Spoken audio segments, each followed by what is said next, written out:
जीवन में बिल्कुल भी न करें इन 5 चीजों की इच्छा, वरना हमेशा रहेंगे दुखी, होगी पद प्रतिष्ठा की हानि।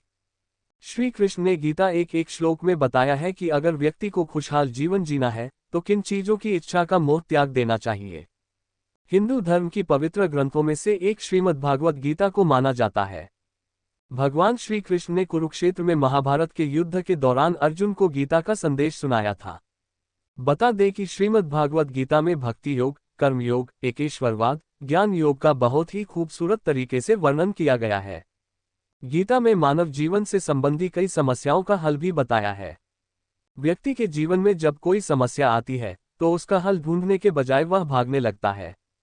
जिस प्रकार महाभारत के युद्ध के दौरान अर्जुन अपनों को खोने के डर से काफी निराश हो गए थे, इसी तरह कई बार हम भी जीवन में कई समस्याओं को देखकर विचलित हो जाते हैं। ऐसे में श्रीमद् भागवत गीता आपके काम आ सकती है। भगवान कृष्ण ने गीता के माध्यम से व्यक्ति को सुखी जीवन जीने के कई तरीके बताए हैं।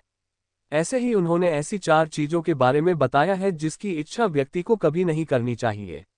इससे उसकी को कष्टों का भागीदार बनना पड़ता है। पराया अन्न। श्री कृष्ण कहते हैं कि व्यक्ति को अगर अपना या फिर घर के सदस्यों का पेट भरता है तो खुद मेहनत करते कमाए गए पैसों से खरीद कर भरें। किसी दूसरे के अन्न में खुद का हक न समझें, क्योंकि वो अन्न भी किसी के द्वारा की गई मेहनत के बाद ही मिला है। ऐसे में अगर आप पराया अन्न की इच्छा रखते हैं, स्वास्थ्य पर अच्छा असर नहीं पड़ता है। पराया धन। कभी भी दूसरे को धन को अपना नहीं समझना चाहिए। अगर आपने किसी का धन छल से ले लिया है तो उससे कई गुना अधिक चुकाना पड़ सकता है। ये धन स्वास्थ्य, शिक्षा या फिर किसी अन्य तरह से खर्च हो सकता है।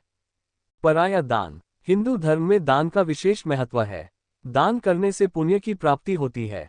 श्री कृष्ण कहते हैं कि अगर आपके अंदर दान की इच्छा है तो खुद के द्वारा कमाए गए पैसों से ही दें। अगर आप किसी दूसरे व्यक्ति के द्वारा लाई गई चीजों का दान करते हैं तो उसका 1% फल आपको नहीं मिलता है। पराई स्त्री। पराई स्त्री की इच्छा रखना महापाप माना जाता है। जिस तरह आप लहसुन या प्याज खाकर उसकी गंध को नहीं छिपा सकते हैं, इसी तरह किसी पराई स्त्री की इच्छा करने से उसे आप छिपाकर नहीं कर सकते हैं। ऐसे में आप अपनी मन और भावनाओं में नियंत्रण रखें, जिससे खुद के साथ घर वालों का सिर कभी न झुके। दूसरों की निंदा करना। श्री कृष्ण कहते हैं कि व्यक्ति को कभी भी दूसरों की निंदा नहीं करना चाहिए। इससे वह दूसरों की ही नहीं बल्कि खुद का नुकसान करता है। निंदा से किसी भी मनुष्य की बर्बादी शुरू हो जाती है। वह दूसरों के सामने बुरा साबित हो जाता है।